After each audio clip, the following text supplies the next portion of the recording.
Assalamualaikum semuanya. Hari ini saya akan membahas tentang sel hewan dan sel tumbuhan.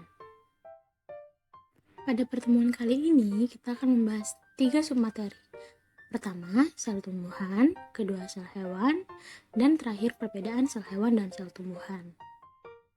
Kenalin, aku Nurul Iza Rahmani dengan NIM 20102070001. Aku dari program studi pendidikan biologi UIN Raden Fatah Palembang. Kita lanjut ke materi. Sel tumbuhan. Ukuran sel lebih besar dibandingkan sel hewan. Sel tumbuhan memiliki ukuran berkisar dari 10 mikrometer hingga 100 mikrometer. Memiliki dinding sel yang mengandung selulosa. Bentuknya tetap karena memiliki dinding sel. Sel tumbuhan ini memiliki plastida. Mitokondria sedikit karena fungsinya dibantu oleh plastida. Vakuolanya sedikit tapi ukurannya besar. Sentrosom dan sentriolnya tidak jelas.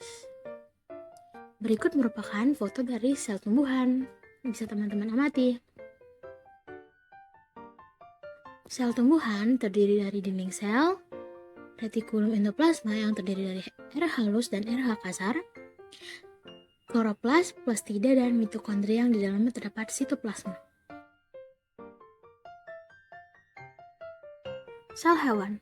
Ukuran sel lebih kecil daripada sel tumbuhan. Sel ini biasanya berukuran sekitar 10 mikrometer hingga 30 mikrometer. Tidak memiliki dinding sel karena memiliki membran sel dan tidak memiliki plastida.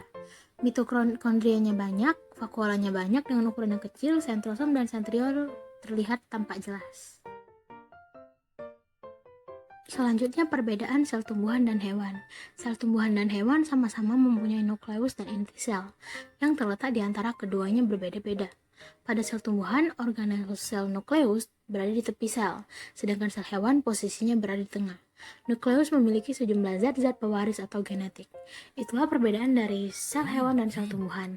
Perbedaan lainnya yaitu sel tumbuhan memiliki plastida dan kloroplas, sedangkan sel hewan tidak memiliki. Terima kasih.